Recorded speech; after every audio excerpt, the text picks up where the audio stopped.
This is Undaunted.Life, a man's podcast. I'm your host, Kyle Thompson. Let's get into it. All right, guys, we got a special return guest on the show today. His name is Chad Robichaux. So he is a retired Force Recon Marine, an Afghanistan combat veteran, also a former pro MMA champion. This dude's a third-degree black belt in jiu-jitsu. At least the last time that I talked to him, he was third degree. He may have got another stripe or two. But he's also a best-selling author, a speaker, the founder of the Mighty Oaks Foundation, and a founder of Save Our Allies. And if any of that sounds familiar, and if his name sounds familiar, it's probably because you've been listening to the show for a while, because he was on last year on episode 302. But he's on today to talk about a new book he has coming out. And if you guys are listening to this on time, it is out right now. It's called Saving Aziz, How the Mission to Help One Became a Calling to Rescue Thousands from the Taliban. So this is going into a lot of detail about what I talked to him about last year, and also talked to Sarah Variro and Tim Kennedy and all these other folks about the mission that started with trying to get his interpreter that was with him on all 8 of his deployments to Afghanistan when he was on Marine Recon, and trying to get him and his family out. And this was in the months before the fall of Afghanistan in August of 2021, but also everything that was going on after the fall of Afghanistan and our complete withdrawal. We get into a lot of detail in this podcast, because we get into, how he even met Aziz, and how do you even know if an interpreter is going to be good for you? And, why was he so good with him as opposed to maybe somebody else? And why did some people have bad luck with other interpreters? But on this particular show, we get into the detail of the withdrawal, when he knew he was going to have to put together a plan and a team to get Aziz out, how that kind of ballooned outside of just saving Aziz and his family to what they ended up doing, which is saving about 17,000 people from Afghanistan, second only to the Department of Defense in terms of getting people out of Afghanistan during the withdrawal process. And we get into all that detail. We take a few side roads. Some of the stories he tells are about what the Taliban does and what they're currently doing. It's astonishing, because the mainstream media is not giving you the narrative of what's actually happening on the ground there in Afghanistan, and what the atrocities that are happening, and the negative things that are befalling the people of Afghanistan, especially young people, especially women. It's absolutely astonishing. But I do want to talk about something from the dedication of this book before we get into the interview. In the dedication to this book, it says this: lest we forget, Marine Corps Lance Corporal David Espinoza, Marine Corps Sergeant Nicole G., Marine Corps Staff Sergeant Darren Taylor Hoover, Army Staff Sergeant Ryan Naus, Marine Corps Corporal Hunter Lopez, Marine Corps Lance Corporal Riley McCollum, Marine Corps Lance Corporal Dylan R. Marola, Marine Corps Lance Corporal Kareem Nakuli, Marine Corps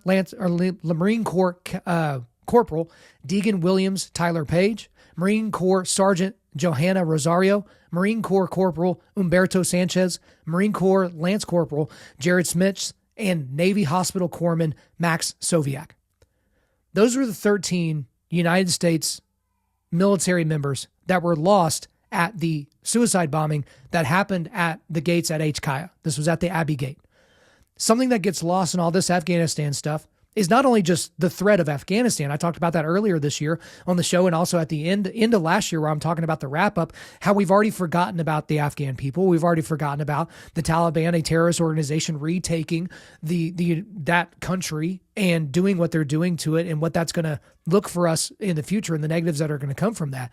But we forget about these people that lost their lives during this nonsense that should have never even been there. They should have never been in the position where they would have been anywhere near a suicide bomber that could have killed them, as they were trying to evacuate innocent Afghans from the predations of the terroristic, satanistic Taliban. So, again, I may have not pronounced all those names right. I hope you'll forgive me on that. But it's always good to remember those 13 folks, because we're not going to get them back. And in a lot of ways, that is the best of us. And that is that thin line that keeps us from ruin and keeps the wolves at the gates. And so, guys, we're just so thankful to have Chad. And I'm so thankful for his friendship and the things that he's done in his career, and for his time to come on here and talk about these types of things. So, guys, without further ado, let's get into it. 7 hours, right? 7 hours starting now. Start your timer, son. I'm not messing around with you. All right, Chad Robichaux, welcome back to Undaunted.Life, a man's podcast. All right. Hey, thanks for having me on, man. Hey, we said off air, I may have just caught it before I hit the recording. I asked you how much time you had today, and you're like, hey, I got as much time as you need. I mean, we can't go like 6 hours like Jocko. So I'm not one to be outdone. So we're going for 7 hours today. I hope you're ready. Did you pack a lunch? Let's do it. Let's do Okay. it. I will say this from the very beginning, though. I don't know what the problem is here, but what's going on in your face right now, Chad, is pretty fantastic. You've got a beard. I saw you messing with the mustache beforehand. And I think this is only the second time that I've been out bearded on my own show. The first one was Pastor Joby Martin. And now this. Are y'all like meeting behind my back? Is there like a cabal of bearded people trying to like take me out? I don't appreciate it. Yeah, we're like, man, we gotta outdo Kyle, and we gotta make sure that we have the cooler stashes. I actually did this to be kind of funny, and I like had a period of time I wasn't going to speak, so I'm like, I'm going to grow my mustache, and I got the little curls going. Yeah, and then everyone liked it, so I'm like, you know what, I'm going to kind of keep it. So. I say you should keep it, and maybe even trim the beard down a little bit more to make it even more prominent. That could be something that you would do. But I would say I'm mad enough to fight you, but I know how that would turn out for me. So we're just going to leave that alone. Although we do have a date where you and I are going to roll, and we're going to figure out just how far behind you I am in the world of danger. But today we got to get down to business at some point. We're going to be spending essentially all of our time today talking about your brand new book, which, guys, if you are listening to this on time, the book is out now. It's called Saving Aziz, How the Mission to Help One Became a Calling to Rescue Thousands from the Taliban. Now, you were on our show not that long ago, episode 302, where we talked a little bit about some of these things, about what was going on in Afghanistan and Ukraine, but we couldn't get into a ton of detail because you were in the process of writing this book, and it's got to be with the Department of Defense so that they can, check and see what can actually be in the book and what can't be in the book. And we'll get into a lot of the content of the book. We'll walk our way through it. But the new book's out. I guess, why write a book? Why not just tell the story through speeches? And why not just let the documentary that we talked to Sarah Verardo about last year, why don't we let that, stand on its own 2 feet? And then I guess, how did you get hooked up with David Thomas to co-write it? Because I'm pretty sure, didn't David Thomas write the Foxcatcher book, which ended up being, okay, so how did all that come together? Yeah, he did 3 New York Times bestsellers. Foxcatcher is one of them. Two of his New York Times bestsellers put in a movie. I mean, well, first of all, to me, like, I'm kind of a maybe like later in life, I start journaling. So, I do a lot of stuff, and I'm very privileged to get to be involved in a lot of things. So I kind of keep track of things I'm doing. And so when Afghan evac started, I started keeping notes and records of what we were doing. I just keep a notepad in my phone and kind of journal entry, what happened, what's going on in my life. And really early on, my publisher, Thomas Nelson, HarperCollins, who I just did, have a contract to do a couple of books with, were like, hey, will you keep track of everything that's going on in Afghanistan? We'd probably love to do a book on this. And so I just kept better notes because of that. So I knew early on that I may turn this into some kind of, I don't want to say a book, but just like a record of what happened. And if it'd be published in a book, great. But when it was all said and done, there's a lot you can do in a 30-minute documentary or an hour-long documentary or a podcast. But there's a certain thing that a book does that allows you to really get in the details, in the weeds of all the things that happen. And, and there's no limit, there's no limit. You could write a, 250 page book. You could write a 500 page book. You can write as much as you need to write. And it gives you the opportunity to share with the world things that, an author or a person believes is important. And I believe that what happened in Afghanistan was so important that people need to know. I mean, look, as an author, of course, I want to sell books, and I love writing. I never thought I'd read a book in my life at one point, but now I love writing, and I want to share and I want to sell books, and it's something I really enjoy doing. But for this one, for Saving Aziz, my goal is to share this story with as many people as possible, so people know the truth about what happened in Afghanistan, because the mainstream media not only misled the American people even before the evacuations, but during the evacuations, the mainstream media did not tell the truth, and they quickly swept it under the rug. And so it's very important to me personally that the world knows the details of what happened in Afghanistan. They understand the relationship the United States military service members like myself, who did 8 deployments in Afghanistan, had with these interpreters that served by us for 20 years, who they actually were. And Aziz is the most incredible example of that. And the moments that they saved our lives and helped American service members. They protected the freedom in America without even having ever been here. So it's important to tell those stories. It's important for the world to know the mistakes and I would say mistakes loosely because I believe there's some deliberate nefarious actions that the White House took and President Biden took to hastily and inappropriately exit us from Afghanistan. It's important the world knows these things and the timeline, a sequence of events, and because this can never happen again. Yeah. I mean, right now, because of what happened in Afghanistan, the world is a much more dangerous place. We have empowered our enemies because of leaving Afghanistan. We have created a hotbed of terrorism. Mm-hmm. We have sold out the people who fought alongside of us for 20 years. And I don't understand how anybody would ever trust the United States military again in any part of the world to serve alongside of us. And so this needs to be righted.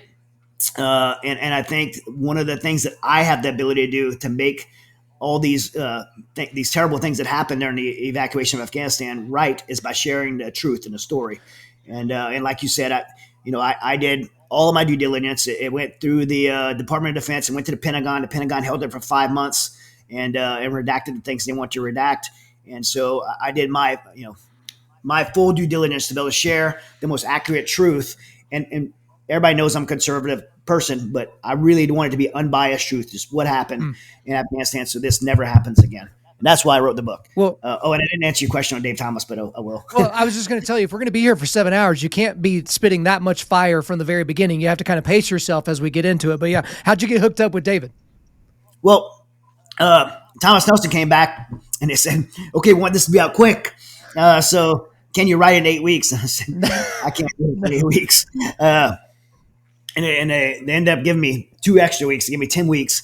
And they said, we want to have somebody help you and to organize this and put it in a good sequential format. And so Dave Thomas was one of 3 people they gave me to pick from. I interviewed 3 different writers, all phenomenal writers. And Dave Thomas had, not only did he write 3 New York Times bestsellers, but previous to him being a writer, he was a journalist and an investigative journalist. He's a seeker of the truth.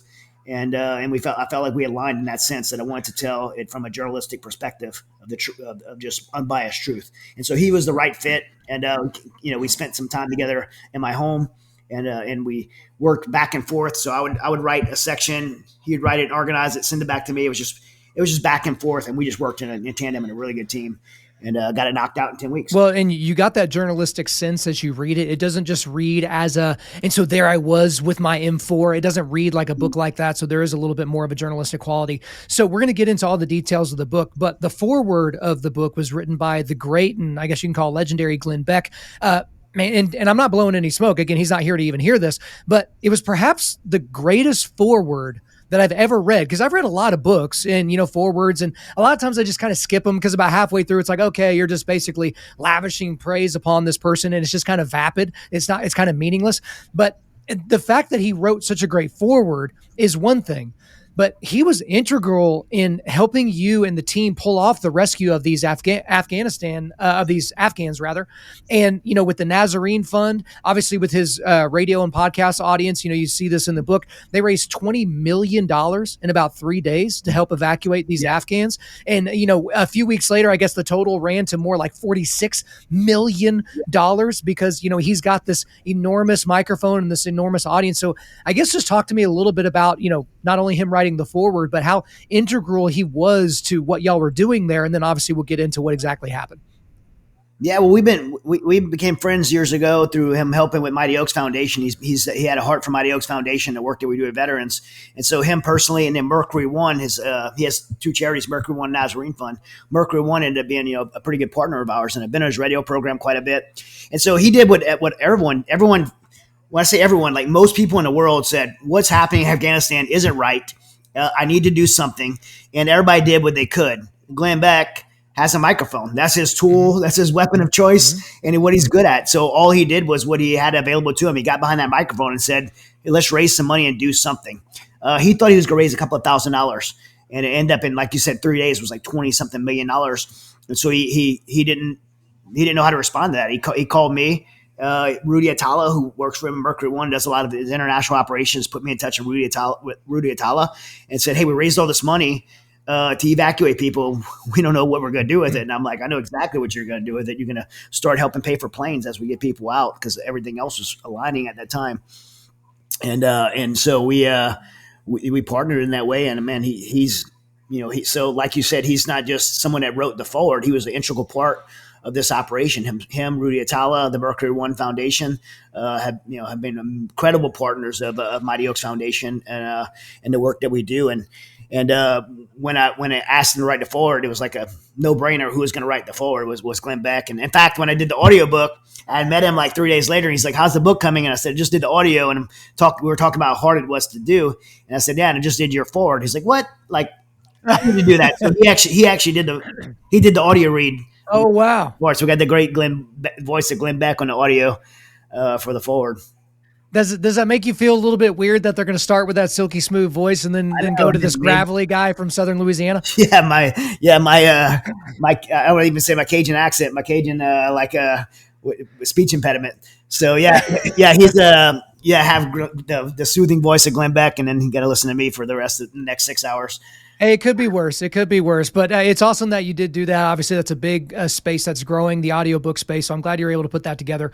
But let's go ahead and get to the book. And again, we're gonna pop around and hop kind of in and out of the timeline. But this quote is very appropriate and a great place for us to start. On April 14, 2021, President Joe Biden announced that all U.S. troops in Afghanistan would be out of the country in time for the 20th anniversary of 9/11. Two thoughts immediately came to mind. This is going to be a disaster. Aziz's life is in danger. So I want you to just go back because we know what happened, and maybe the people in the audience don't know right now, but by the time we're done, you will know. So obviously you knew that this was going to be a disaster because anybody with two brain cells that they could rub together would know that this was going to be a colossal failure on a military front, on a foreign policy front. We get it. But then Aziz, your interpreter, and we'll get more into Aziz here in a second, a guy that you felt like was closer than family, his life was immediately in danger, and you knew that. You knew that in April, even though all of the craziness went down in August. Take me back to your brain in mid-April 2021. What were you thinking? Well, I mean, exactly what that quote says. I was thinking like, man, this is going to be not only terrible for me and Aziz, but for the world. Like, we have been keeping the Taliban at bay in the mountains of Afghanistan for the last 20 years. And had matured to the point, and I think this is what the problem with the mainstream media had stopped reporting. It had matured to the point to where it was an international effort where the entire world was participating together in this joint coalition force to support and advise the Afghan National Army and the Afghan National Police to keep the Taliban in the mountains of Afghanistan. And it was this joint effort that the world was participating in that was actually working. For one of the first times we've seen in my lifetime where it's actually working. And we were doing that with only average of 2,500 to 4,000 troops on the ground and holding the most strategic location in the world at Bagram Air Force Base that sits between Iraq, Iran, Russia, and China. And so when this was announced to give this up, I was like, it's not ours to give up anymore. It belongs to the world, the international community, and we're going to forfeit this strategic land space to our enemies. And I don't just mean the Taliban. I mean the enemies of the world, China, Russia, Iran. We're going to forfeit the Pakistan ISI, which I know the United States doesn't call Pakistan an enemy, but trust me, from the ground, Pakistan is the enemy of the United States, especially ISI, which is their CIA. And all these people want us to leave Afghanistan, and we have no reason to leave. The big push, the big lie that the media propagated, and I think propagated through especially in the end through the White House, was this lie that we were in this 20-year war. It was an endless war. America's sons and daughters were dying. It had to end at some point. Maybe we could do it. Maybe it could be done better, but we had to get out at some point because of the endless war. That's baloney. Like, it was not an endless war. We had not fought conventionally for 2 years since President Trump dropped that MOAB and the mother of all bombs and took out the Taliban. After that, no U.S. troops were being killed. No U.S. troops were outside of special operations, which we do. The special operations type missions that would happen in Afghanistan happen in Africa, Syria, all over the world. It's just what we do to defeat terrorism. But traditional, conventional fighting was not happening. It was being done against the Taliban by the Afghan National Army. So we were supporting and advising. And so to pull us out because we had too many troops there, 2,500 to 4,000, I mean, anybody with a brain, like you said, two brain cells, could sit back and look at what we do in the rest of the world. We have 80,000 troops in Japan still since World War II. We have 40,000 troops in Germany and 35,000 troops in South Korea. Those kind of sustaining efforts work and protect not only America's and our national interests, but keeps the security of the world in place. And so I knew, like, that political, and it was a political, not a strategic move, that political move to remove us from Afghanistan was going to be a tragedy for the world. And then the other thought was Aziz. I mean, Aziz, because of, some specific things I knew about former teammates and that turned Taliban that were now had Aziz's life in threat. Well, Chad, let's back up there. I appreciate you giving us all the context there on that decision, because it certainly was a political decision. Because again, does it feel like we're at war with Germany? Does it feel like we're at war with Japan? Does it feel like we're at war with any of these other countries where we have tens of thousands of troops? Of course not. But it was an easy talking point for anti-war, Democrats, libertarians, Republicans, what have you. But going back to Aziz, we keep mentioning Aziz, and maybe not everybody knows exactly who that is. So Azizullah Aziz, this was your interpreter over there in Afghanistan for the 8 deployments that you did over there. But I guess take me through briefly how you got connected with Aziz and what it was like working with him, because I've read a lot of stories and heard a lot of guys talk about their Terps being turds, right? I mean, they're just bad dudes, or maybe they had a second phone that nobody really knew about, and they're giving coordinates out to the enemy, and like it's not always a simpatico relationship, but it seemed to be with you and Aziz from the beginning. Yeah, well, from the beginning, I mean, Aziz is a person I think understands liberty and freedom more than most Americans even do. He when he was 8 years old, his father told him that he should learn English. And so he went to a bookstore and at 8 years old started learning English on his own. No one in his family spoke English. By the time he was 14, he was teaching about 800 people English and hiding from the Taliban. And when the Taliban caught him, he had to flee to Dubai and worked as a houseboy for a Christian family in Dubai. And then when the United States retaliated for 9/11, went into Afghanistan, he thought it was his opportunity to go back to Afghanistan and use his English to support an American military and fight for freedom and liberty for his country. And that's what he wanted to do. So he went back to Afghanistan after being gone for a year, hiding from the Taliban, ended up going to work first for a 3rd Special Forces group as an interpreter, and then worked for made his way on to be selected for the Anti-Terrorist Assistance Program at the Presidential Palace. And then then he earned his way to come over to our JSOC task force, Joint Special Operations Command Task Force, as a combat interpreter. And as a combat interpreter, he was assigned to me. This was my first deployment of 8 in Afghanistan as part of that JSOC task force. And really quickly, we noticed something special about him. And he went from interpreter to becoming going in a more witting program, meaning we let him know a little bit more. We got some background on him, polygraphed him, ended up becoming a partially witting teammate, and got trained to operate with us.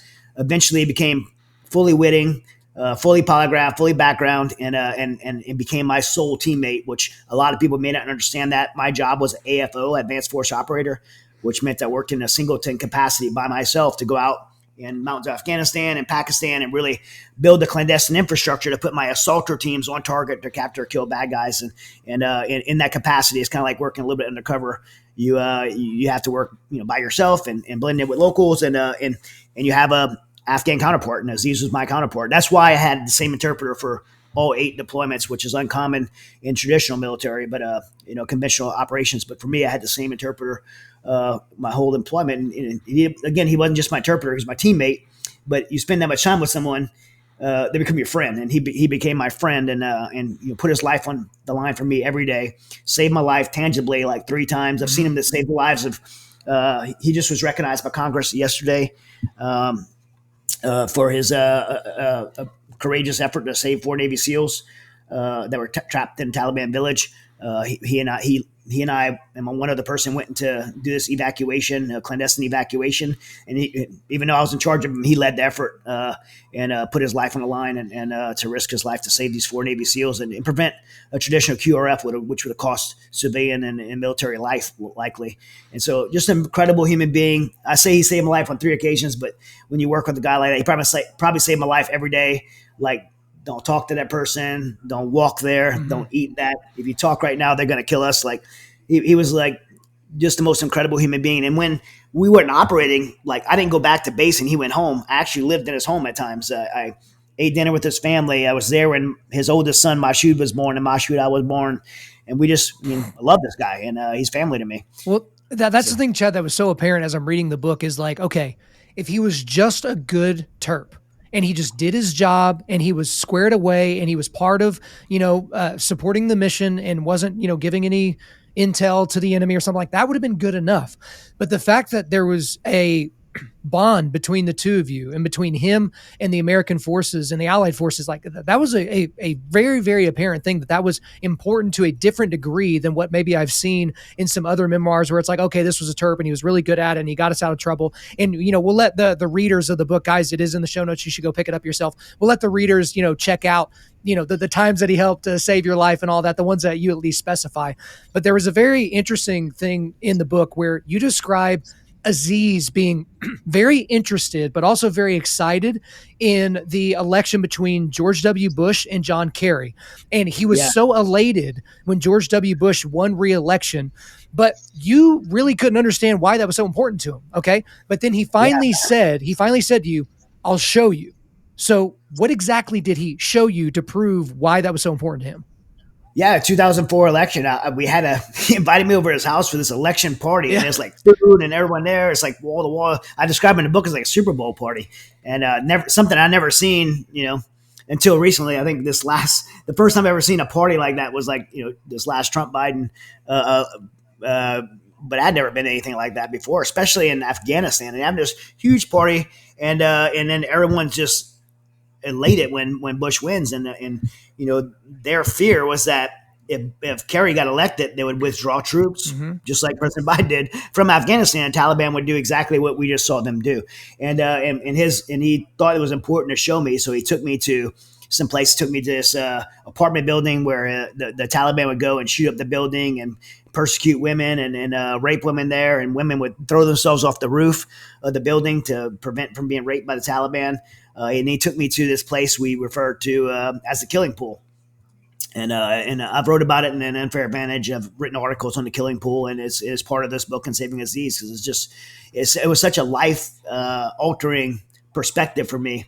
Because before that, I think I was in Afghanistan, fighting for our country and retaliating for 9/11. But after seeing the killing pool and what took place there, I matured in my life in that moment to have a more global perspective and understand the impact America has on the world. And when we're a strong America, how the world's a safer place, and people like Aziz and his family face less oppression because of the strength America has, and made me realize how important America's position and strength is in the world. I mean, Aziz showed me in the killing pool where people were thrown off by the way, the killing pool is this. I'm kind of going ahead. Yeah. It's this old Russian swimming pool that when the Russians had occupied Afghanistan, built this pool on the top of this mountain hilltop in the middle of Kabul. And it was an Olympic-sized pool, 3 tiers of diving. So, the Russians are really big into sports and Olympics games. So they had put that pool there, and now it's empty and drained, and the Taliban used it for executions. So Aziz took me there to see that and see where people were lined up in a deep end and mass executed. People were lined up in a shallow end, kids level height. People and then how people they had a steel noose hanging off the one of the platforms where they would throw people off. And Aziz talked about watching people being thrown off the top and hitting the concrete, like just tossed off like garbage by the Taliban. And just seeing that firsthand, I remember even taking my Leatherman and pulling some casings out of the wall where it's just riddled with thousands of bullet holes. And it just changed my perspective. It made me realize that, hey, this isn't just about the United States going and doing some payback for 9/11. These people are really oppressed. The Taliban is evil. And we have the opportunity through our strength to help people around the world that can't help themselves. And I think it grew a lot that day. Well, Chad, isn't it so interesting that while all this is going down in August of 2021, we weren't hearing very many stories about that on most mainstream news media. What we were hearing is that it's the same Taliban in name, but they're reformed or they're an actual government, not basically a group of 8th century barbaric terrorists, right? Like we got this idea, like we didn't hear about those stories, and a lot of those things were kept under wraps. But don't worry, we'll get to the mainstream media a little bit more here in a second. But go ahead. This is anybody with a brain would ask this question. The United States, when I say the United States, the White House negotiated the surrender of that country with the Taliban, the enemy we've been fighting for 20 years. The United States White House did not talk to anybody in Britain, anybody in Germany, none of our international allies, not even the Afghan government that we put in place over 20 years. They didn't negotiate with anyone else except the Taliban, our enemy of 20 years. Mm-hmm. How can that make sense to anyone? Put politics aside. How can that make sense to anyone that the White House would negotiate with our enemy? It wasn't their country to turn it over to. I mean, it's just crazy to me. Well, Chad, anyone would buy into that. Oh, no, I'm absolutely with you. You know what's interesting to me? It just occurred to me, even after reading this book and talking to you a lot about this off air and even into now. Isn't it so interesting that there are even Azizes out there? Because if those people were not oppressed, then why would they work with the Americans, right? And you could say money and, opportunities and, the opportunity to go somewhere else. But if their country was the land of milk and honey to begin with, and if Taliban were just a group of people that just wanted to come in and help everybody and make everybody whole and good, then why would they want to work with y'all so badly? Because Aziz wasn't unique. You know what I mean? No. I mean, they would. I remember just having conversations. I mean, when you spend, months in the mountains with someone, you have a lot of conversations, and the conversations that would just blow me away. Like, I want my daughters to go to school. I want my daughters to be safe. I don't want my daughter to be, forced into marriage and raped at 9 years old by some 50-year-old guy. And everything he talked about fighting for, and he did. I watched him fight for. And by the way, like, I've seen so many Afghans fight for their country. I think one of the biggest insults that I ever heard in my life was when President Biden got on the media and said, "We can't help these people if they won't fight for themselves." What an insult to those people! Over 60,000 Afghan warriors died fighting for this country in the last 20 years. That's not counting the civilians. 60,000 Afghan soldiers died fighting for their country, and we pulled the rug out from them overnight without notifying them. Took away their air support, took away their military, handed it over to their enemies. They wouldn't fight the Taliban. They're fighting ISI and Iran and all these proxy people, and we just sold them out. So to say that these people didn't want to fight, they were fighting for their freedom, and they within days we saw people the imams coming in and saying, "We want a list of all your women from 14 to 45 because they're going to be war brides." Within days, that's not even the end of August. We're seeing this happen, and this is the new Taliban. I mean, this is the new Taliban. The new Taliban takes 20 Afghan commandos, our Afghan commandos that we train, puts them out in the street and executes them. That's the new. This is in mid-August. This is happening. Yeah. New Taliban, right? But they're reformed, right? So we're supposed to believe that they're reformed. But here, the only reason why a Joe Biden can get up there and say something like that is, one, because he's a simpleton at this point. His brain's not functioning properly. But also, you only get by with that if you can give a univariate analysis. And what I mean by that is if you say, hey, the Taliban just marched their way through Afghanistan, didn't even have to, fire off a weapon before they got to Kabul. And you're like, oh, well, these people just laid their weapons down. But that's a univariate analysis. If you go one layer deeper, it's just like you said, well, they had their entire defense structure around having the aid of the United States military and, our air assets and something like that. And then all of a sudden you take that away. That would be like you back in your MMA career going into the octagon after you have your arms and legs chopped off. It's like, okay, I guess technically you can fight, but this isn't the way that you trained. It's not anything that we would have wanted you to do moving forward. So again, that's the only way that you even get to something like that. But yeah, I mean, go ahead. They didn't lay their weapons down. We laid our weapons down. What I think when someone says something like that, they have to really understand the perspective of being in those shoes, right? You always put yourself in those shoes. I've seen Afghan soldiers crying, not wanting to hand their rifle over, but these aren't guys that are like, hey, will they fight to the death? Of course they would probably fight to the death, but guess what? A block down the street is their wives and children. Yeah. This isn't like me being on the deployment and my wife and children are safe at home. And I'm like, let's go till the end. We're going to fight till the end. These guys have that kind of grit. But in this scenario, if they kept fighting, they're going to watch their little children be raped in front of them. They're going to watch their wife be stuck feet first in a wood chipper.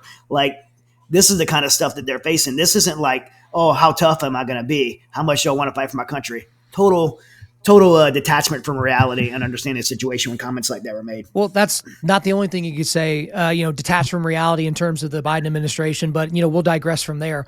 I do want to go back to something that's a little known thing about this story, but also the plight of many Afghans is, again, going back to April of 2021. You knew things were getting hot the moment Joe Biden said what he said.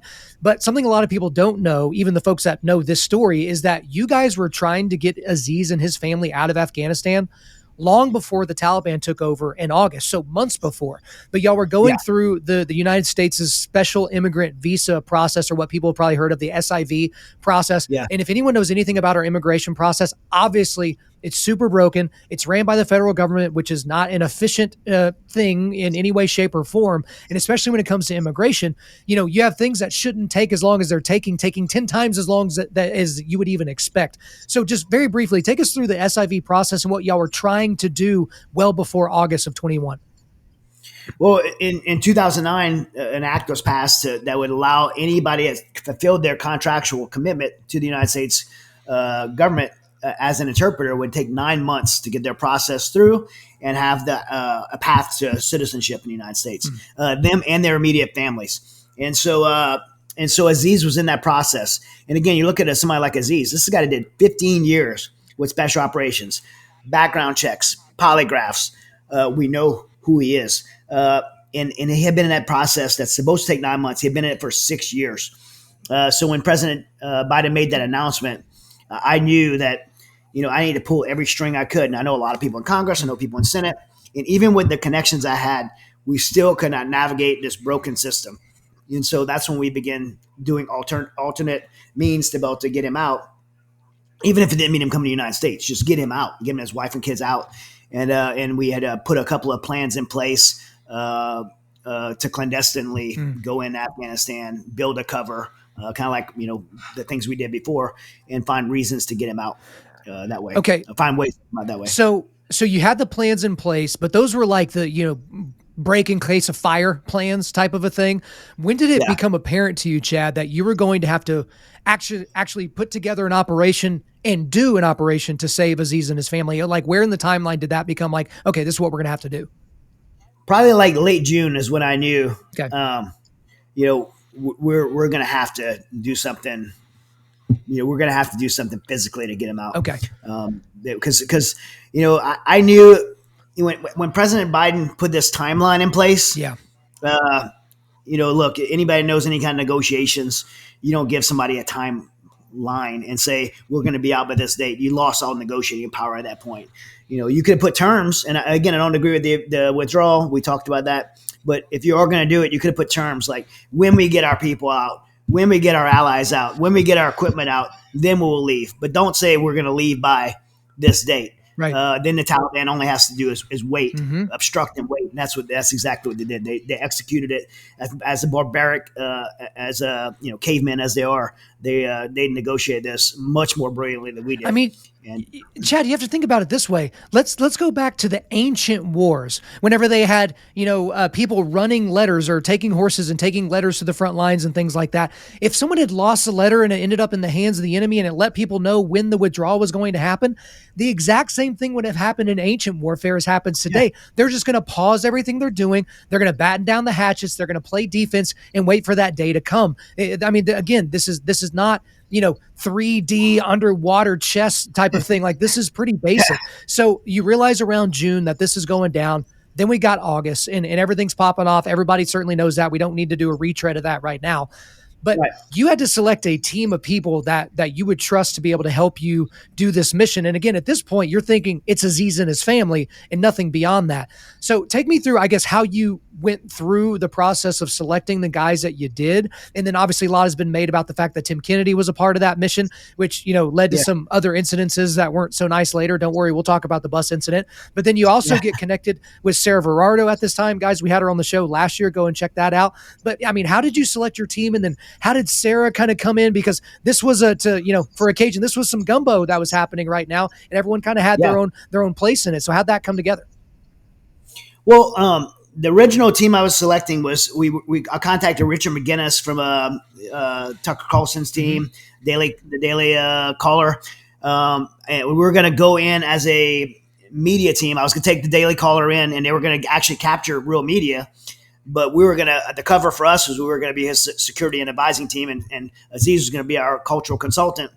And then we're going to help them get their coverage, and then we're going to do all the interviews back in Dubai, and I would be able to move Aziz and his family out. That was the original plan. The Daily Caller approved to do it. Richard McGinnis was going to on board. He's like been undercover with Antifa and stuff. Super cool guy. And so that was the original plan. And so I pulled guys together that could just do that. A guy named Dan, who was in Afghanistan before, did a lot of amazing special operations stuff. I had asked Tim Kennedy to be part of it. And so as this plan started unfolding, it was to take a little bit longer than we needed to. And I've seen things escalating. So we were like, hey, we're just going to go in and get him. We're just going to go in and get him. So I'm going to need a bigger team. And so I was looking for guys specifically that one had already been had extensive amount of combat, because I didn't want anybody that was looking to fill their wild oats in something like this. Like, this isn't the time to go fight the Taliban. This isn't the time to be a tough guy or a cool guy.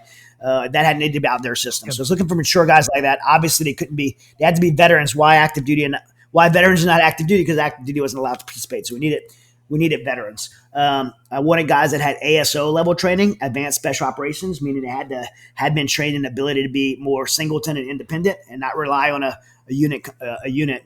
That's where guys like Tim Kennedy came in. Tim's popular. Everybody knows him for being popular, but what people don't know is Tim's, not only a Green Beret, he's a sniper, which is gives you a lot of independent training, and he's ASO level 3 trained. So he has like that independent special operations. So he's very experienced. And I wanted guys that I've known for years that I knew I could trust personally. And I've known Tim for like 14 years. And I needed somebody that could help me be a platform and a face for this to raise money, because it would cost millions of dollars. And so a lot of people were like, why Tim? And for all those reasons, Tim was the perfect guy. I knew I was going to have to raise a lot of money. I knew I was going to have a public platform to be able to pull this off. I knew I needed guys with that were experienced, not overly gung-ho, mature, and had that ASO level 3 type experience that I had. Mike Glover was on the list. If you guys know Mike Glover, he's came from the unit, Delta Force, had a CIA background, and so we started pulling together all these guys: Navy SEALs, some other Force Recon Marines, Green Berets. We had some guys from the CIA's paramilitary unit, ground branch and maritime branch on board. So we put together a really, really great team. And as we were putting it together to go get Aziz, I think was one of our teammates said, "Hey, what about this group of 3,500 orphans?" And I think that was a moment where we just kind of sat around and looked and said, "Look at this experience we have. Like, we have the most qualified guys on the planet to do this that are not currently still doing it on the veteran side." And we all clearly have a passion to do it. We all felt our hearts were burdened by God to go do the right thing when the governments of the world wouldn't. And so we were like, why are we just going to get as much as I love Aziz, why are we just going to get a family of 8 people, a wife, husband, wife, and 6 kids? Let's get as many Americans, interpreters, their families, vulnerable people groups like women, children, Christians that are going to be persecuted. Let's get as many people as we can. And I think that decision, being obedient to that calling that we felt God was putting on our heart, from that moment on, we just seen what I would say as a divine miracle. Because what happened in the next few days was something that I'm not smart enough to pull off or capable enough to pull off.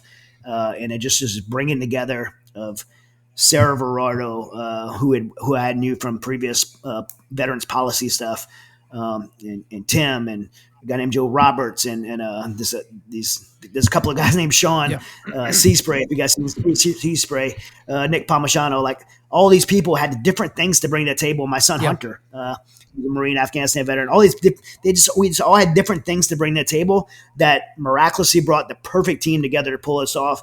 Not only did our skill sets, but our relationships. Like when I say this miraculous, a series of events, Sarah was able to get the Joint Chiefs. Everybody hates Millie, and I'm not a big fan of Millie myself, and Sarah will probably be mad at me for saying that. But the truth is, as much as a lot of us don't like General Milley, he gave us permission to get on that to get on HKIA and be the only civilians on there to be able to extract people from the airport. So we had those permissions from the Joint Chiefs. A lot of people were like saying, man, we were like a rogue. People were suggesting like this is rogue operation, and we were just going there, getting in the military's way. Just if you pause for a second, think about how ridiculous it is that a bunch of veterans would have the ability to get C-17 planes, land on a DoD-controlled airstrip, and go outside the wire, evacuate people on their own in this rogue operation. How ludicrous does that sound that we even be allowed? I'm not that capable of doing that. We had all the permissions, all the coordination. We had permissions from the Joint Chiefs. We landed there and was able to pull off this operation. All the people that we put on that airport were cleared by the Joint Chiefs and manifested, sent to another country to be screened by the State Department. We don't have the power to do anything to get in anybody's way. So that all happened. Glenn Beck came in with money. Within this period of 3 days. And then we need a place to bring people because you can't move someone from a country without a visa to another country. That's called human trafficking. The only place you could actually do that is in Laredo, Texas, by the way. We had to get permission. So we contacted the royal family of United Arab Emirates, told them what we were doing. And because some of our teammates had relationships with the royal family, they allowed us to bring people to the Humanitarian Center, provided us doctors and all the resources that you would imagine to do something like that, including giving us planes, C-17 planes. And so when I say it was a divine miracle, that all happened in like 3 to 4 days. That's like each one of those are impossible. Well, yeah. And Chad, as you're reading the book, that becomes apparent. It's like, okay, you can chalk everything up to accidents, right? If you're one of those people like God doesn't exist, we're just highly evolved chimps that used to be fish, that used to be goo. Great. Like that's fine. Like that's where you'll come to that. But you see all these people pop into your life. And again, going back to the Tim thing, if he was only a social media influencer, he would have been useless to the cause. If he was only an operator, you probably could have used him, but you got an influencer and an operator that has, a couple million people that follow, his every workout and his every suggestion. And so it was a good group of people, but throughout all this, you do see the hand of God in the work that you were doing. And that actually brings me to a quote in the book.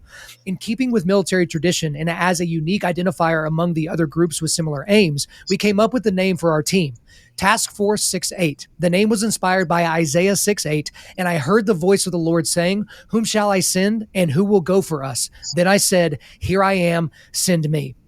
So this is where we get into a lot of other areas where there are people that get very, very uncomfortable with Christians that are doing things that could potentially be violent, and they're Christians, as if those things couldn't possibly go together. Bill Rapier and I, a Navy SEAL, we talked quite a bit about that, about killing and then what that means in terms of his Christian faith and all of those types of things. But that does make Christians uncomfortable because there are Christians out there, Chad, that they're like, I want to be known for what I'm for, not what I'm against. And so they basically take this philosophically pacifistic approach to everything in the world. And what they would do, Chad, is they would much rather send thoughts and prayers to Afghanistan as opposed to sheepdogs that are going to go and get people out of danger. So talk to me a little bit about, obviously coming up with that name. It's a cool name, Task Force 6-8. You should sell t-shirts. But at the same time, like being a Christian and feeling that as your basis for your calling to go and do what you're doing. Yeah, I mean, what I would say to those Christians is actually read the Bible because that would be helpful. Yeah, because the Bible is full of people who actually didn't just sit back and pray, but took action. I just spoke yesterday on the subject, and one of the things I spoke on was Gideon. Gideon's the most unsuspecting warrior. Most of the people that God has used have been unsuspecting people because he uses the unexpected to do the unimaginable because he'll get the credit for it. I mean, Gideon was the weakest person in the weakest tribe of Israel, and the Midianites overtook it, and God calls him to go do this incredible thing. And compare that to the 12 of us, a bunch of gray hair veterans going out and do this impossible thing. Could the United States military have done it? Sure, they could have, and they could have done it better. But the military would have got the credit. But I think when the 12 of us old timers did it the way we did it, the only thing I could do right now, and truthfully, the only thing I can do right now is point to God to perform this miracle to allow us to be part of it, to rescue these 17,000 people, So the Bible is full of stories like that. And, I don't think Christians should be pacifists. I think Christians are the ones that stand up when things are principled and it's time to do the right thing. There's a huge difference between having a murder and having a murderous heart and doing things unethically to take human life. And going actually killing people and extinguishing evil. I mean, throughout history, God has used good men, good women to stand up and extinguish evil. And sometimes that means killing and violence. That story of Gideon, the Israelites were oppressed for 10 years, and Gideon gets called up and he puts 35,000 of his friends together.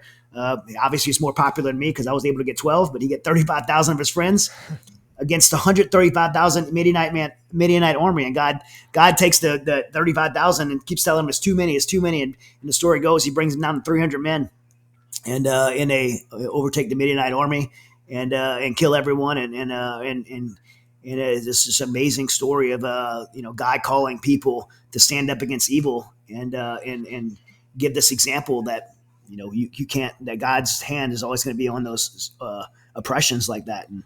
And I think in this case, God called us, an unexpected group of people, orchestrated it all together in a way that I keep getting credit for pulling this together.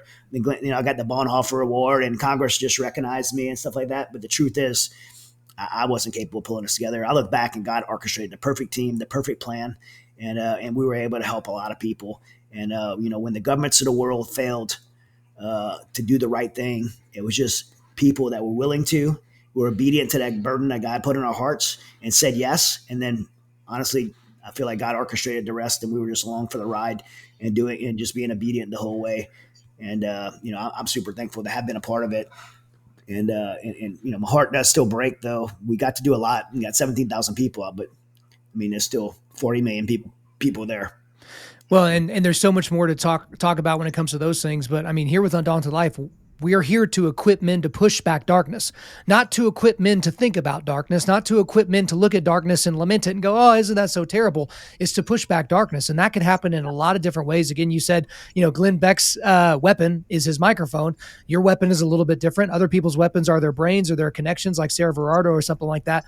But I think part of the reason why some people can hide behind this veil of I'm just going to pray for these people, and that's all anyone can really do, and I certainly don't want us to be violent, is because the news media, and we talked about this a little bit earlier, did a decent job of showing the downfall of Afghanistan, but there were tons of stories and tragedies they refused to cover.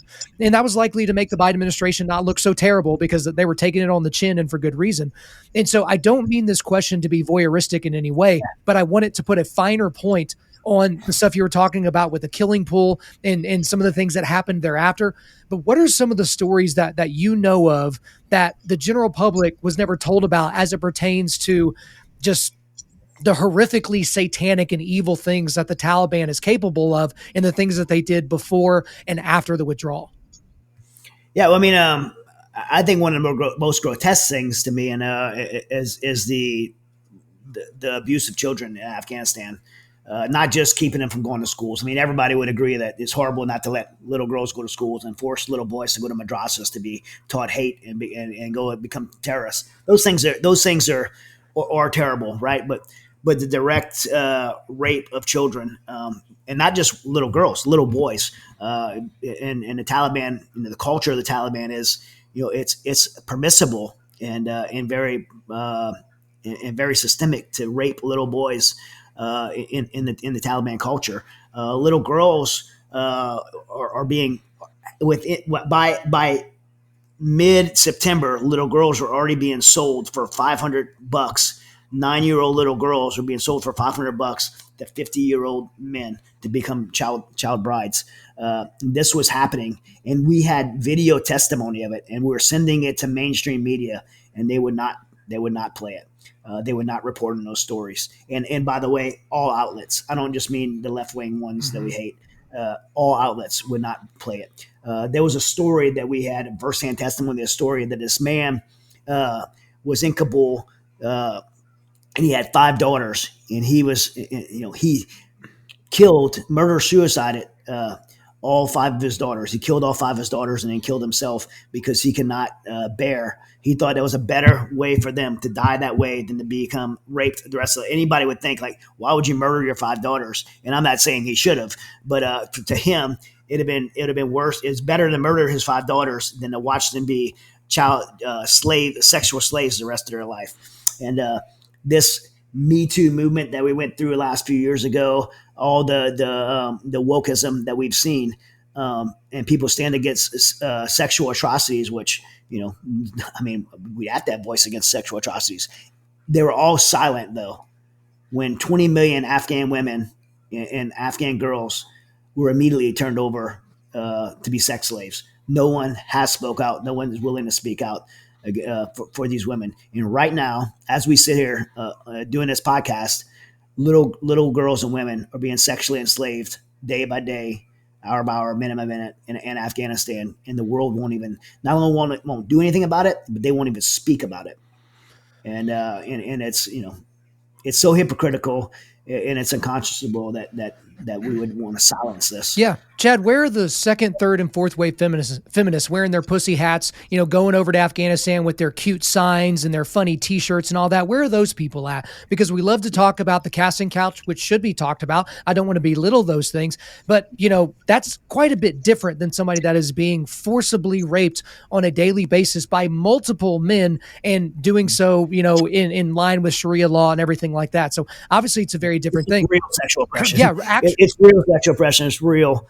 They want to complain about being catcalled as they're walking down the street with a deep V shirt that they wore on purpose so that they could get attention. And then when they get at that attention, it's like, what are you doing? Talking to me, whistling at me. I'm not a piece of meat. And so I don't want to, I'll digress from there so I don't get us in any more trouble. Yeah. But I think it goes back to a point you were making earlier, Chad, about the fact that we were negotiating with the Taliban as if they were a legitimate government. And so to give you a sense of what this legitimate government, major air quotes there, I want to read this quote from the book.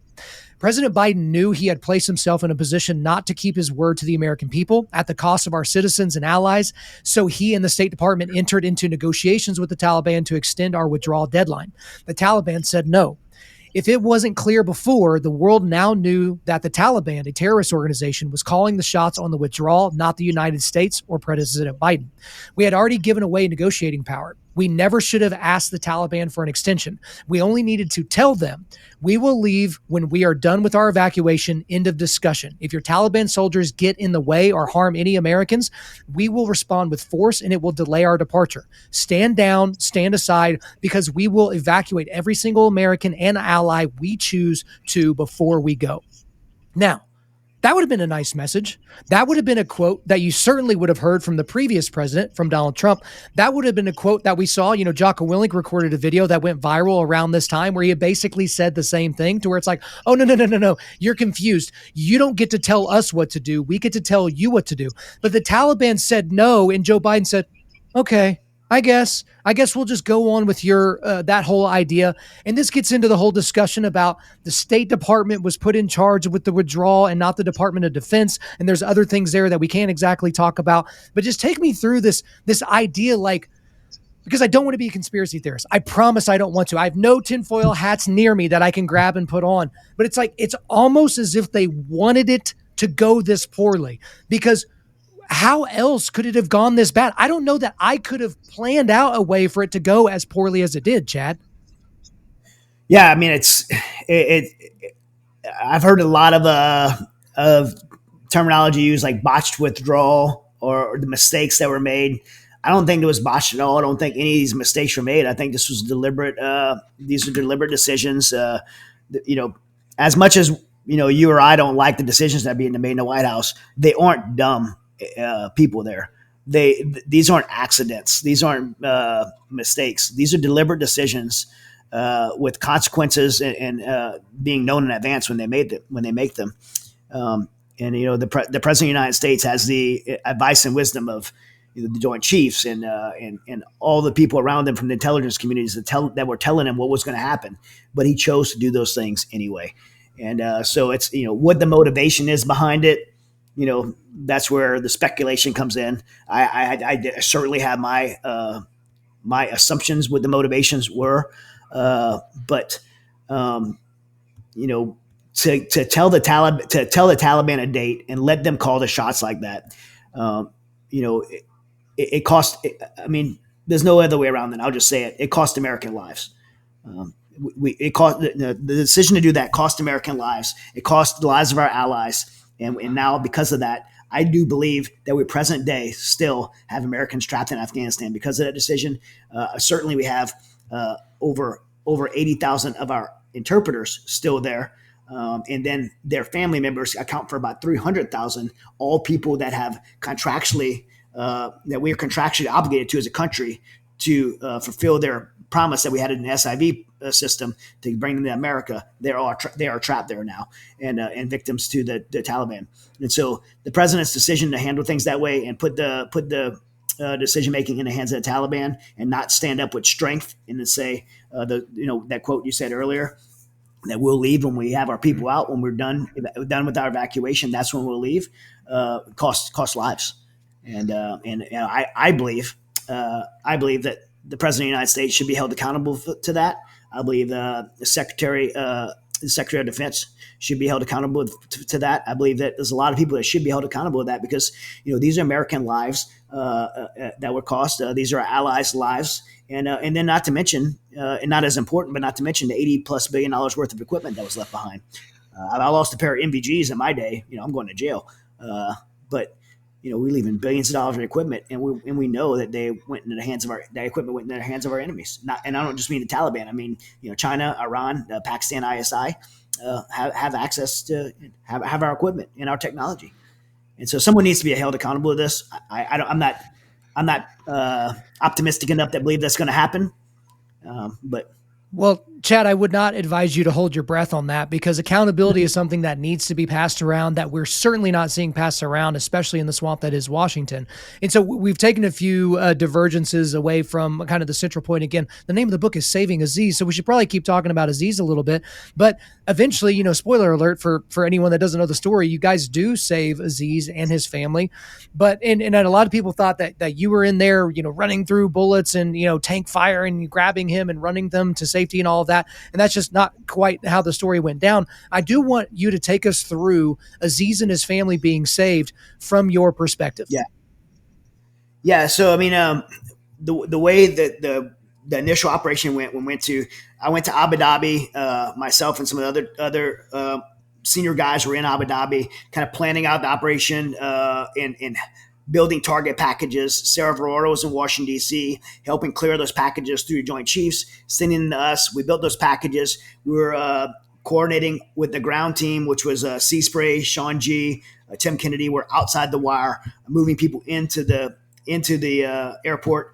And then we had a guy named Dave in the airport managing those flights on and off HKIA. And so that was the airport evacuation. We had moved Aziz 8 times to try to get him into the airport. And the day that I actually coordinated with him, I was on WhatsApp with him at the time. Moved him to a point to where we were trying to get him through with Sean G. He went to the wrong side of the airport, and we ended up using an amazing group of Americans that worked with us from a pararescue unit, and they were able to help get him through the wire and into the gate. And I will forever be grateful for those team members that were able to get him inside the gate and get his family in there. That day we got 180 people out. The next day 800. Next day 1,000. And then we kept just moving as fast as possible because we had no idea. I mean, for the team in Abu Dhabi that was working 24/7 and a team on the ground, no one stopped. No one stopped to sleep because if you stop for like 5 minutes, you're like, someone's going to die. Because I was selfish enough to take 5 minutes sleep, and Sea Spray lost like 37 pounds in 10 days. And I mean, it was just nonstop. And at the end of the 10 days, when the Abu Gate blew up and we lost 13 of our service members, the gates were welded shut. We didn't. We knew the military was pulling out at that point, and the airport evacuations were over. At that time, we had got 12,000 people out and moved into Abu Dhabi, and we knew in that moment that while the military had to leave, we couldn't leave. The White House was saying there was 100 Americans.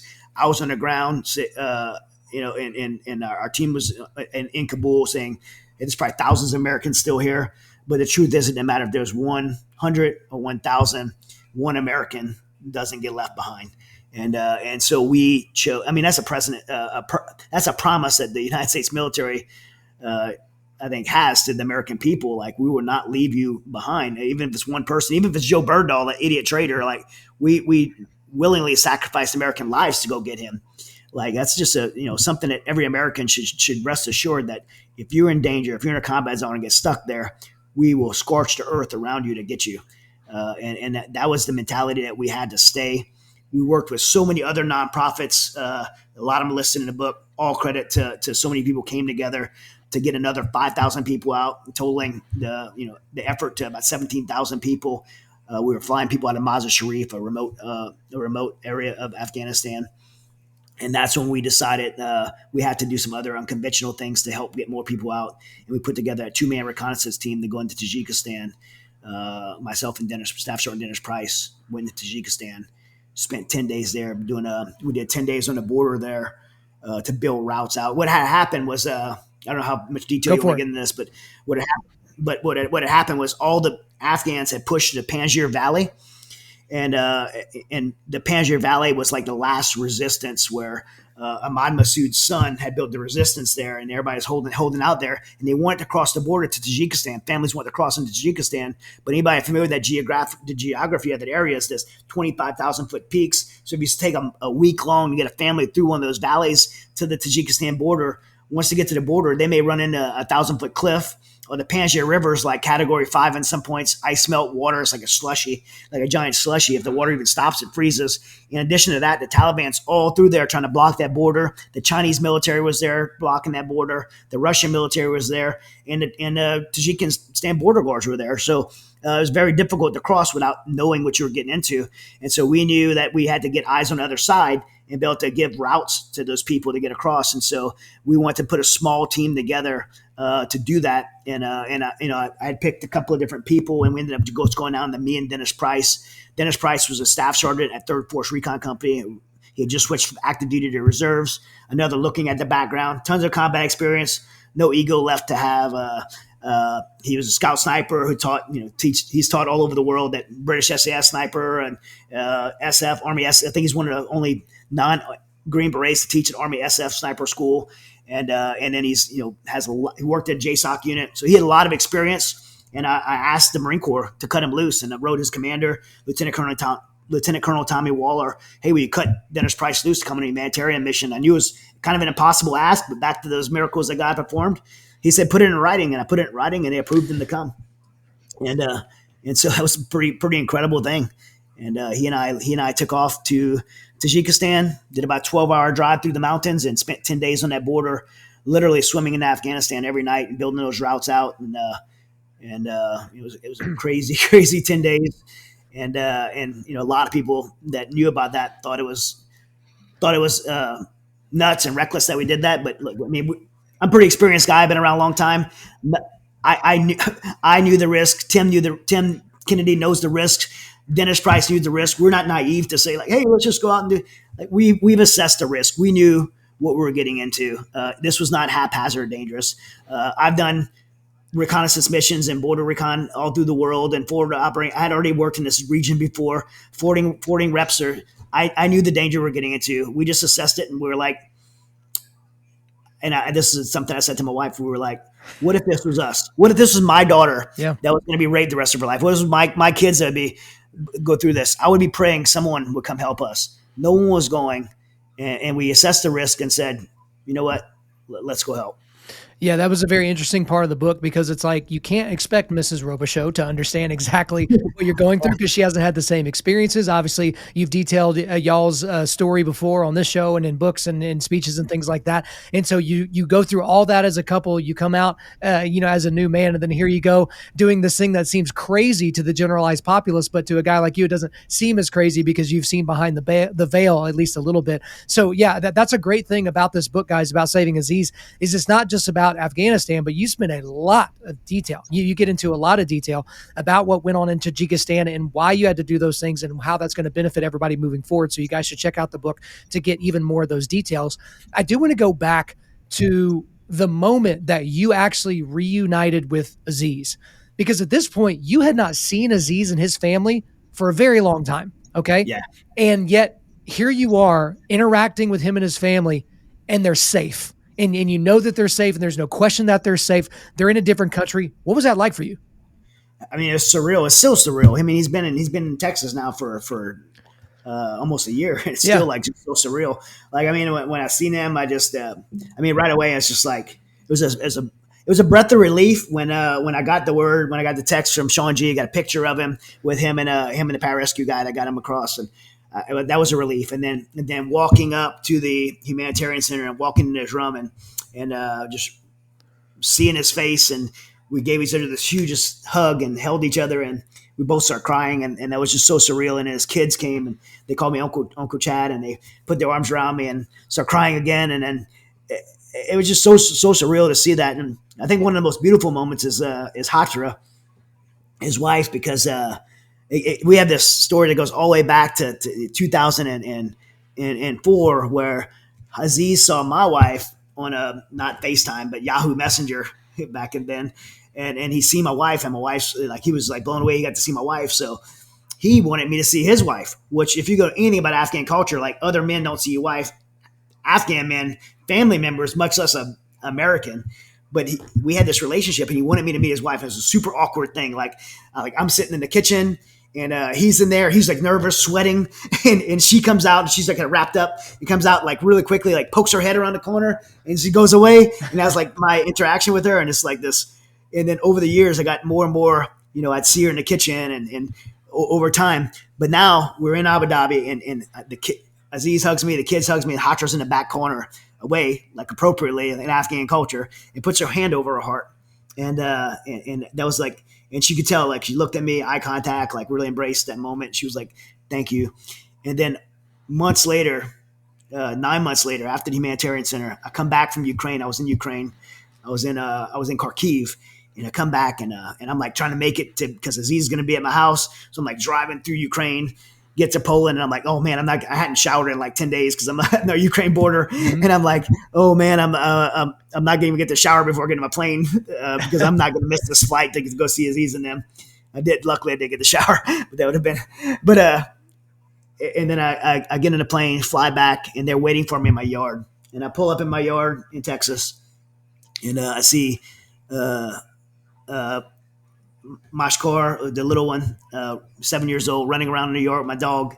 And I was like, oh my gosh, it's real. Like, he's here. And they're all in front of my house, and my wife's there with the family, and Aziz runs up and hugs me. And then little Mashkar comes, wraps his arms around me. And then Hatra just walks up to me and wraps her arms around me and embraces in this big hug and says, thank you, brother. And so this evolution of this, friendship with Hatra is like, it's just incredible. And then she's like so funny. Like, she never, in Kabul, there's no trees there. Yeah. So Texas is trees everywhere. So she thinks it's the jungle and something will come out later. So Aziz was out of town. So I took her and all the kids, I took them to see Jurassic Park, and I didn't realize how real it seemed to her. And so she's like giving me a hard time. She's like hilarious. And so we've just had such a great time with them, and so many first hamburger, first pizza, first time going fishing. I take a skydive a lot, so I take Aziz skydiving, and he's like, oh my God, brother, like, you saved me from Afghanistan to die in Texas. But yeah, so many, it's just so surreal. We were in deer hunting the other day, and it was like, we actually went deer hunting when the Texas cold front came through, and it's like 6 degrees outside with wind chill, and we're like sitting outside, and he's like, can you believe we're here, brother, in Texas, like hunting? This is like so crazy. And I'm like, man, that's just so crazy. He's like, well, at least nobody's trying to shoot us right now. At least nobody's shooting back at us. Hey, that's a great thing about reading about this and following all this on social media. And we're going to be talking to Aziz later in releasing that to you guys to kind of get it from his perspective. But it is such an unbelievable blessing. Like, I can't imagine the smiles. Like, you've been in those situations in your life, and certainly guys listening to this right now, where you're smiling so much where your mouth starts to hurt, and you're not doing it to be fake, but it's just like you're so happy and you're so relieved, and you feel God's blessing in a different way. Because that's the thing as Americans, Chad, how many Americans have to pray, give us this day our daily bread? Not many. How many Americans have to do that? But billions of people all over the globe do have to do that. And they're very unsure about where their next meal, their next batch of water is going to come from, whether or not the government's coming to take them out today, or whether rebels are going to come and take them out tomorrow. And so it's a big, big issue, and it's a tremendous blessing. And that's a message to every American listening to this right now is, could y'all stop complaining? I know things are tough. I know when you don't get 100 likes on your Facebook photo of your kid, that it doesn't make you feel good. But at the same time, like, there's real persecution, and then there's whatever negative comment someone left on your Instagram post, and they're just not equal, if we can say that. To go back to to Afghanistan, to the expansion. So obviously you guys expanded out from Aziz and his family, and you had all the stuff in there. And I don't want to give away everything in the book. Guys, you have to go buy Saving Aziz, but there's one particular story that I wanted you to give us at least the Spark Notes version of, because being around you and around Tim and around Sarah and around all the other people that we can't even name, I never heard this story. And so first of all, I'm mad at all you guys. Why didn't you tell me this story? But it's the story of the first successful rescue operation that you all did, and it was of a young woman named Narna, and just an absolutely crazy set of circumstances. And when you want to talk about God's timing, it certainly came through in this story as well. So can you tell us that story?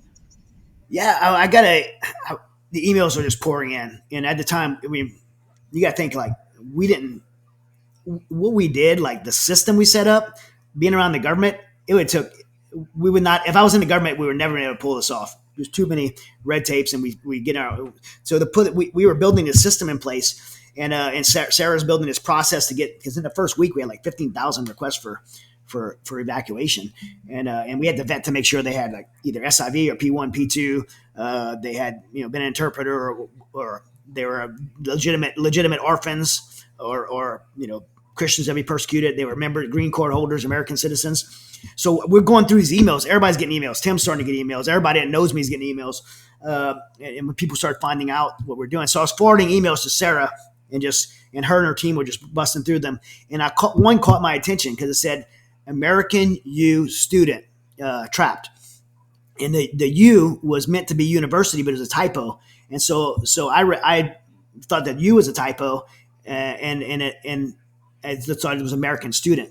And so it caught my attention because I thought American student is American girl caught there. And I forwarded it to Dan, who was helping coordinate there. And they had a cell phone number on it. We called it, and then she was literally, at the time, she was just outside the airport in a Cam Air office, hiding. And the Taliban had already caught her once, and she ran away. They had targeted her because she worked in the presidential palace, English speaking, wore Western clothes, and they even sent her a picture of herself, said, "We know who you are. We're going to rape you and kill you." She had got a picture of herself, and so they had already tried to catch her once. She got away, and now she's hiding in this camera office, and the Taliban's actively looking for her. And so we coordinated with a JSOC unit who was willing to leave the airport. I don't want to say if did it against permission or whatever, but they were willing to leave the airport. And as the Taliban was catching her and dragging her out there, they came in and had this moment where they had this standoff with the Taliban, and the Taliban gave her up, and JSOC guys were able to bring her back into the airport and rescue her. And so it was just total God timing. She's here in the United States safe, and and one example of incredible story. And that was the first person that we actually coordinated to get on. Our guys didn't grab her, but we coordinated to get her safely in the airport. Again, like you said, that's just one example of the hundreds and thousands of stories of these different rescues. But then there's also, unfortunately, the stories of the rescues that didn't happen. And so obviously we're talking about the bus incident, and there are certainly others of people that you couldn't get to, people messaging you, people that you literally just could not get to. So I talked to Sarah about that last year. I talked to Tim about it off air, and I'm talking to you about it now. But for those that aren't aware of what happened, describe the bus incident and what exactly happened, and then specifically, because you were hearing about this as it was happening live and all that. So take us through all of that, because it's literally something that makes me so angry I could spit nails. So go ahead. Yeah, I mean, I wasn't on the ground anymore at the time. I was in Abu Dhabi, and I was on the coordinating end of it, and we had worked all night. I mean, to coordinate these buses to load up these. We had, I think it was 25 or 27 American blue passport holders, like you and me, blue passport holders, green card holders. We had a couple of hundred orphans on the bus, and then the families of the pilots that had been flying the evacuations. So the family members of the pilots that had been flying the evacuated. These are guys that didn't tend to their families. They're working for everyone else, flying everybody else out. That was their families. And some of those people on the list were people that U.S. Congress members, U.S. Senate members had special lists of people that were had relationships with the government.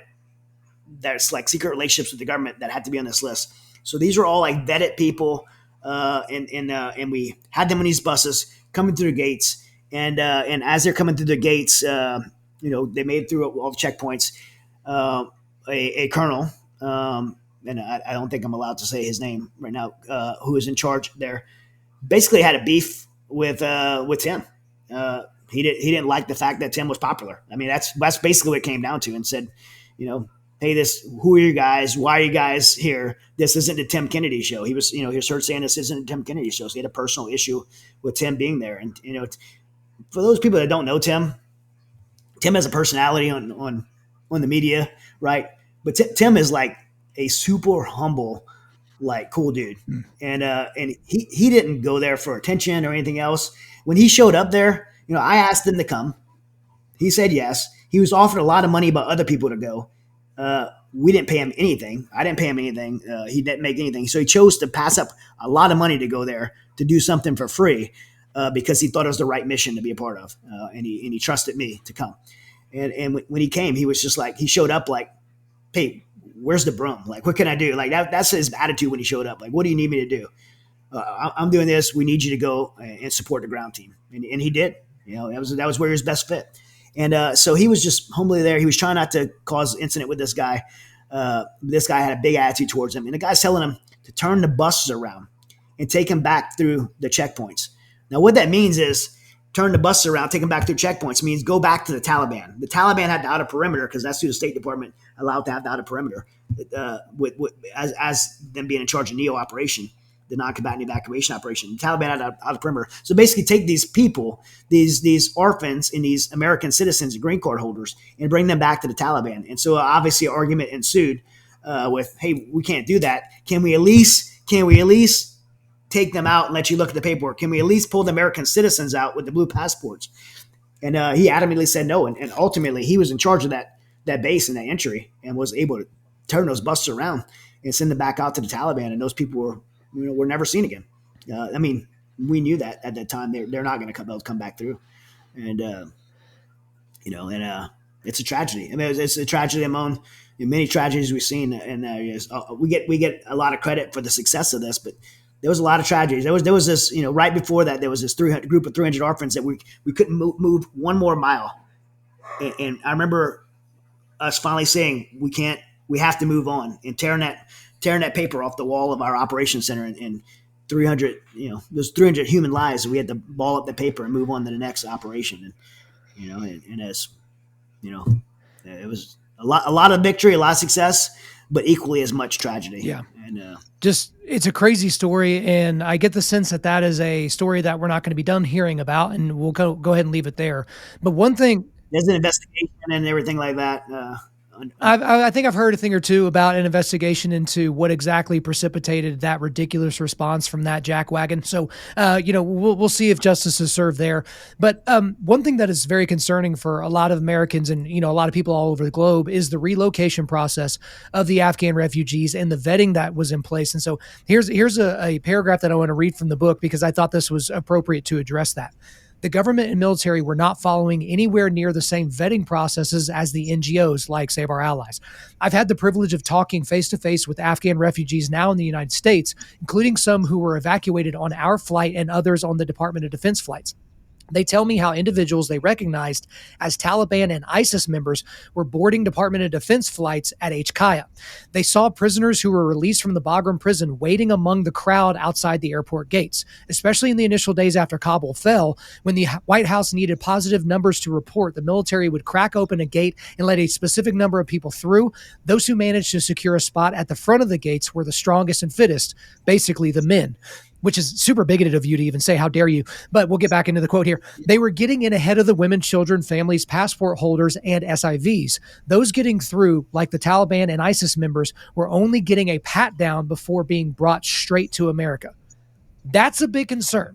Whenever I talk about the southern border and the stuff going on, in Arizona and Texas, one of the things I'm concerned about is not migrants that want a better life in our country. I'm worried about what my senator from Oklahoma pointed out last year when he addressed the Senate, which is we have apprehended somebody at the southern border from every single country in the world since Joe Biden has taken over as president. And if you didn't know that, not everybody from every country across the globe loves the United States of America. So they've apprehended North Koreans and Iranians and Afghans and people from Eritrea and every different country you could think of. That's what concerns me about the southern border, fentanyl and everything else. But that also concerns me about these relocations where you're relocating people that you don't really know who they are just because you want your numbers to look good. Like, was it really that simple? Because I mean, initially I thought that's what Save Our Allies was doing. And I was really terrified until I realized what y'all's process was like and how different it was. So give us a little bit more detail on that. Yeah. And not only did, and that quote kind of captures it, as they went through the gate and the strongest and fittest made it through, they're getting packed on these planes, and these planes are coming straight to the United States. They're going to several different locations around the country, and there was no State Department process there, and they were not obligated to stay on those bases, and so many of them just left into the populace of the United States, and we don't know where they are or where they're going to be, and we don't know who they are. Most importantly, and by the way, like I think it's important to say, this is not something to pin on our U.S. troops. Our troops, to me, are victims in this and forced to do a job that they didn't want to do it that way. They want to do the right thing, but they're having to be forced and used in this way. But so I hate that the DoD and the military is even associated with this. But they were, they had to put people in these planes. They flew them right to the United States, and the State Department was not part of that process of vetting them, and so they did not go through a process of and maybe never will. The NGOs were not allowed to bring people to the United States. I don't have that power to put people in a plane and fly them straight to the United States. The NGOs had to broker a relationship with a third party country that would allow them to come into a humanitarian center where it would be locked down and controlled, and then the U.S. State Department would come there and vet them, and or maybe not even come to the United States. We didn't. One of the things I think is very important to understand about what we did at Save Our Allies and what NGOs did is we didn't just evacuate people to bring them to the United States. We don't have that power. We evacuated them from Afghanistan. Where they ended up after that is not up to us. If they came to the United States, if they went to Canada or Brazil or wherever else, that was we don't have that power. We were getting them out of Afghanistan. We were working with countries. Other NGOs worked with other countries. Us at Save Our Allies, we worked with the United Arab Emirates and brought them to Abu Dhabi. We were working with places to bring them to humanitarian centers. We brought for us. We brought to Abu Dhabi, and then we also did Albania. And beyond that, that's up to the United States State Department to take them further. We don't have that ability. A lot of people, I think, got really nervous when they saw us evacuating people, and they're like, "Oh my gosh, Save Our Allies is bringing all these people to America. They don't know who they are." Again, we don't have that power or capacity to be able to do that. We brought in what's called a lily pad in the humanitarian center, and then the State Department processed them from there. Well, I certainly appreciate you giving us that, because, man, that was the anxiety that I was feeling along with a lot of other people at that time, because, it's crazy to watch what you're seeing. But then when you see these plane loads, I remember seeing the pictures on Twitter, and so do you, of these plane loads full of only military aged males. And I'm like, is it a shock to anybody that there's Taliban on that plane right now, or ISIS-K or Al Qaeda or Boko Haram or somebody is randomly snuck onto that plane? But again, we'll have to see how the dust settles from there. But I do want to. I had those same concerns. I was right there with you. People were like asking me about, "Are you guys doing that?" I'm like, "No, I got the same concerns. Like I'm right there with you. Like we should not be just." Well, that's why there is a process. And that's why you have everybody that you described as earlier. Like, you have all the different people on the team that are helping you with that vetting process. Like, again, talking to Sarah and some of the people, Sarah Verardo and some of the people on her team, with Save Our Allies and then the Independence Fund, and really all these people that were coming in to help and volunteer. Like, that's how y'all were able to do the stuff you were doing so efficiently, as well as the actual tangible stuff happening on the ground. But at the end of the book, you have this quote, which is a really good wrap up of at least the Aziz section, was, "But over 10 days, when the dust settled, we had rescued more than 12,000 people out of Afghanistan with, the best I can estimate, over 50 recovery operations. Only the Department of Defense evacuated more people, and we saved Aziz." And as you said, that number ran up to about 17,000. Y'all started the work in Ukraine. You have work going in other places. So that's what I kind of want to get into now. I want to look a little bit towards the future before we let you go for today. The future focus of Save Our Allies. So is there still work to be done in Afghanistan that y'all are still actively doing? Again, only talk about what you can talk about here on air. But is this just going to be a standing organization that when crap pops off anywhere in the world, Save Our Allies is going to be there taking care of business? Yeah, well, for me, Mighty Oaks Foundation is that's my baby. That's what I do. I helped stand up. I was the founding member of Save Our Allies. When the Afghanistan mission was over, I kind of worked on the kickoff for Ukraine. but I stepped away from Save Our Allies, not for any other reason than Mighty Oaks, where my focus is. And so, and I'm very close to Tim and Sarah and Nick still. I do believe they're going to keep the organization going and be able to do humanitarian stuff around the world. I know they work in Ukraine right now. I'm focused on the work that Mighty Oaks Foundation is doing in Ukraine, and we're bringing our spiritual resiliency program to the front lines of the Ukrainian troops there. I think one of the big things I get hit on, there's always drama with these things is why would you go and support Ukraine? Zelensky's corrupt. My reply is, so is President Biden, and I don't care about President Biden's corruption or Zelensky's corruption. I actually do care, but what I care about in the effort of humanitarian work is I care about the people there, and people there are victims of being invaded by a world superpower and having ballistic sized missiles the size of telephone poles flown into the civilian apartment buildings, and chemical weapons are being used, and mass graves, which I've seen with my own eyes, are being filled with executed civilians. And so I have been to Ukraine 10 times since February, worked on some evacuation operations. We did Benjamin Hall. We did that with Save Our Allies.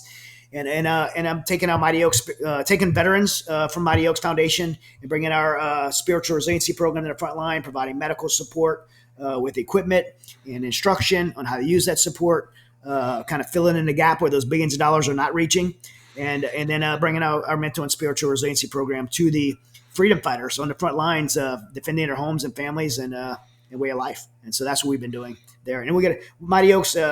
We do so much for our first responders and veterans and active youth service members back home.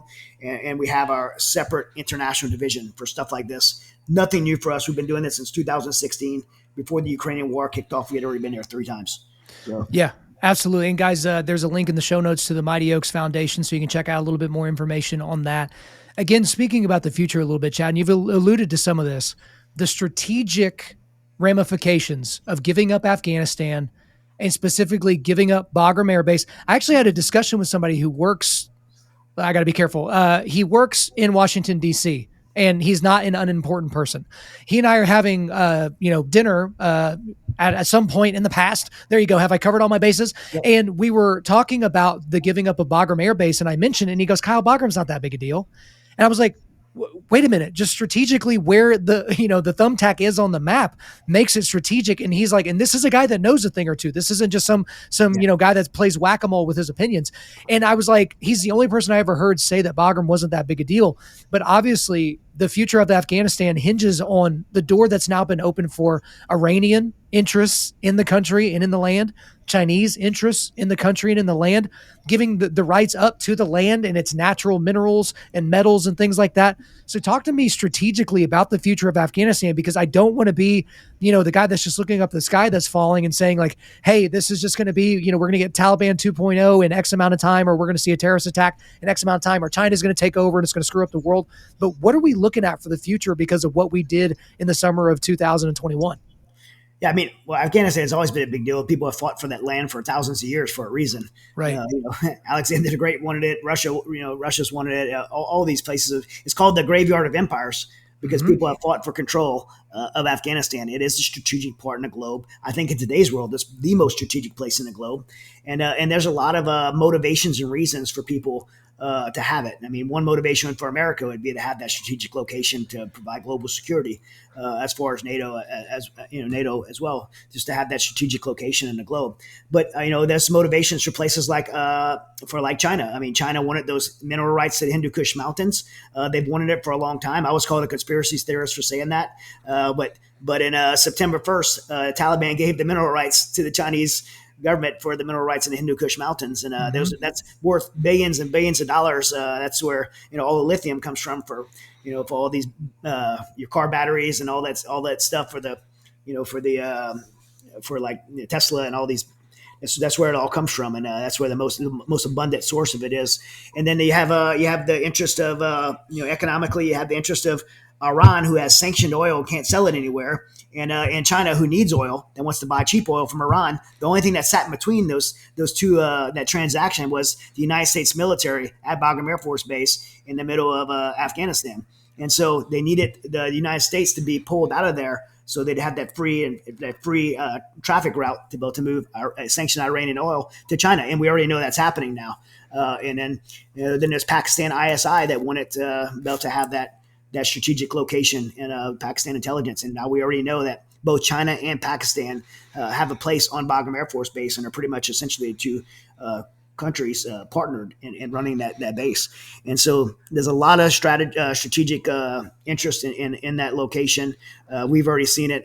Anybody that follows the intelligence, open source intelligence information, can already see what the Taliban's doing there. And then within months you've seen it become the hotbed for terrorism. Al-Zawahiri from ISIS was freely walking around Kabul, felt comfortable enough to walk around. I kind of got a little irritated when the White House was high-fiving that we killed him. I'm like, of course we should kill him. I mean, I agree with killing. Of course we should kill him. But why was he walking around freely in Kabul? Because we created that situation. We allowed him to be there and create a hotbed of terrorism. For Al-Zawahiri to feel comfortable walking around Kabul is an indication that we made a bad decision by opening that up. And by the way, that Doha agreement, it shows the Doha agreement, which tells the Taliban that they can't have any terrorism happening there, which is a contradiction of terms because they are a terrorist organization.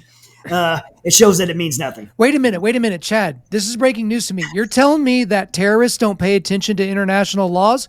I was told that they would get a slap on the wrist and that they didn't want that to happen. Are you saying that's not how it works? Taliban 2.0 was supposed to follow the rules, but yeah, this Doha agreement's a joke, and not only is it a joke, but where are the consequences? Right? Are there any consequences to it? I mean, why are you going to have an agreement if there's no consequences? Yeah, I would certainly agree with that. It's there's so much here that we could talk about, but I was totally kidding when I said we would go 7 hours. If you were here with me in my studio right now, we would certainly do that. We got a secondary studio over there just for guys like you. But as much as I don't think I've gotten you into enough trouble today, I'm going to leave you with this last question because you mentioned your son Hunter earlier. So he's actually a third generation Robichaux Marine, to be very specific. So this was a guy that went over there with you. You basically couldn't stop him from going overseas with you during this entire thing. He says this because he wanted to watch your back, but I think it's because he wanted to watch you trip and fall or do something bad that he could always bring up at Thanksgiving dinner or something like that. But the question I have is kind of in the vein of what we were talking about the future of Afghanistan, the future of the world, really, but also the future of the United States, specifically as it pertains to the state of the military and really the wokeness therein. You see the vice president of the United States here recently posted this photo of her with a bunch of, people in uniform. And it looked like they were all picked for a specific reason. Like they were women, people of color. They were like this, array of people that, are basically Democratic voters, which isn't to say they're not going to be good soldiers, which isn't to say that they're not courageous, none of those types of things. But it seems like the focus on the military is we want more people that have a non-binary mom or have two daddies or something like that to be in the military, as opposed to we want the people that are going to be the best at killing people and breaking stuff, which is what I thought the whole idea of the United States military is at the threat of us killing you and breaking your stuff, don't attack us. And if you do attack us, we're going to kill all of you and break all of your stuff. I'm very, very concerned about the future of the military. I'm concerned about my sons that are, 2 and below 1 years old right now that, 18 years down the line, will the military even be something that a young, virile, testosterone-filled boy will even want to go into at that point? So what do you think? You should be concerned, and everyone should be concerned because we're already seeing that now. I mean, the recruiting numbers have never been so low. They're 28% down. They're 28% down on average, and that's considering that they're already cutting positions to try to skew those numbers. The Army just cut 15,000 positions. The morale of the military has never been lower because of COVID, because of all this woke stuff, and not focused on training. Everyone needs to realize that the purpose of the United States military, regardless of your political position, the purpose of the United States military is to win wars and protect the national interests of the United States. That's the purpose of the military. That purpose is not what we're seeing take place right now. The White House just spent $2 million to do a study. By the way, the study was done by 2 PhDs out of, I think, Pennsylvania or Pittsburgh that never served in the military. And the study was on removing the harmfulness of using sir or ma'am in Marine Corps boot camp. So things like this have no place in the military. Wokeism has no place in the military. It harms our national security. And, the last I checked, it is not a right to serve in the military. We keep hearing that people have a right to serve. You don't have a right to serve. My son, Hayden, who is my youngest son, Hayden, who is after 84 years of service in our family, in 54 years in the Marine Corps, he just my son Hunter was a Marine, and then my son Hayden, he was put out of the Marine Corps because he didn't take the vaccine. He didn't have a right to serve, right? But he can't take a vaccine. But if he wants to take gene altering, hormone altering medicines or anything like that, then he would have a right to serve. You apply for the military, you get accepted in the military. If I don't have flat feet, I don't get in the military. If I was missing my pinky finger, I wouldn't be able to get in the military. If I have color blindness, I don't get in the military. You don't have a right to serve in the military. You have to be qualified to serve in the military. And that qualifications are based on our ability to put the best of our nation forward to protect our nation from our enemies around the world. And this social wokeism is not only destroying our country, but it's extremely dangerous to our national security. I don't feel our military's morale right now is where it needs to be to have our nation, in a position to defend itself. And it's terrifying.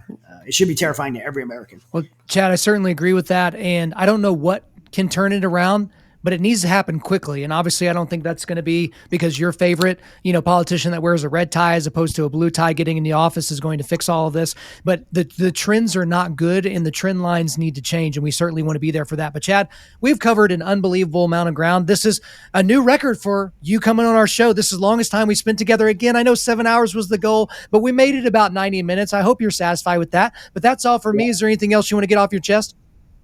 No. I'm excited for everyone to read Saving Aziz. Like with any other book, reviews help. So if you read it and like it, shoot a review. If you don't like it, then keep it to yourself.